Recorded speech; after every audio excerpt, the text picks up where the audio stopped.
Bonjour et bienvenue dans cette nouvelle vidéo sur Rodin. Aujourd'hui nous allons aborder la problématique des tableaux, listes et dictionnaires. Dans beaucoup de cas lorsque nous programmons, nous avons besoin de tableaux ou de listes afin d'avoir une notion d'ordre entre les éléments. Malheureusement, Rodin utilise la théorie des ensembles, et donc il n'y a pas de tableau ou liste prédéfinis. Nous pouvons cependant les simuler avec l'aide de fonctions. En effet, quand on y réfléchit un peu, un tableau agit comme une fonction totale à domaine fini qui fait correspondre à un index une valeur dans un autre ensemble. Prenons comme exemple ce petit tableau en Python. On pourrait le représenter comme cette fonction-ci. Sur l'axe des abscisses, il y a les index, et sur l'axe des ordonnées, il y a les valeurs du tableau. Si l'on restreint le domaine de la fonction à 0,3, nous avons notre tableau. On peut récupérer les valeurs du tableau en appelant la fonction avec le bon index, et nous pouvons changer les valeurs du tableau en modifiant la fonction.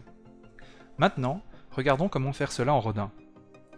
Comme vous pouvez le voir, on définit une fonction totale sur un domaine fini, et ensuite on l'initialise au début du modèle.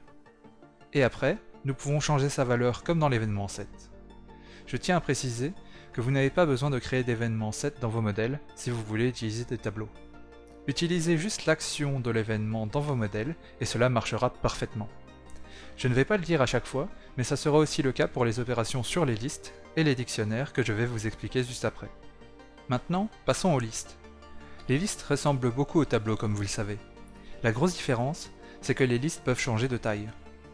Si on repense en termes de fonctions, une liste est une fonction totale à domaine fini comme les tableaux, mais elle peut changer la taille de son domaine.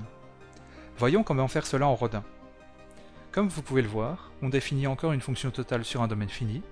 La seule différence est que la fin du domaine est définie par la variable size. Cela permet de faire augmenter la taille de la liste quand on augmente la valeur de size.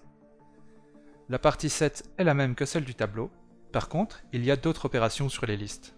On peut append un nouvel élément à la fin de la liste, on peut supprimer le dernier élément, ou on peut supprimer un élément à un index spécifique. La partie append et pop last ne sont pas très compliquées comme vous pouvez le voir.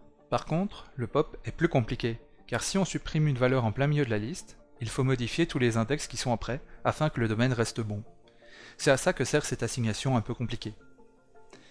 Il y a aussi une autre manière de faire les listes, je vous la montre, mais je ne vous la recommande pas, car elle rend l'épreuve beaucoup plus difficile. Enfin, passons aux dictionnaires. Les dictionnaires se comportent déjà comme des fonctions, donc c'est très simple de les représenter en Rodin. La grosse différence avec les tableaux, c'est que l'on va utiliser des fonctions partielles au lieu de fonctions totales. En effet, dans un dictionnaire, toutes les clés ne sont pas forcément liées à des valeurs. Regardons maintenant comment faire cela en Rodin. Comme vous pouvez le voir, cela ressemble beaucoup au code des tableaux. La grosse différence est l'utilisation d'une fonction partielle et d'un domaine qui n'est pas forcément un ensemble de nombres. C'est tout pour cette vidéo. Les codes utilisés sont disponibles en description si vous le voulez. N'hésitez pas à poser vos questions en commentaire, et à plus tout le monde!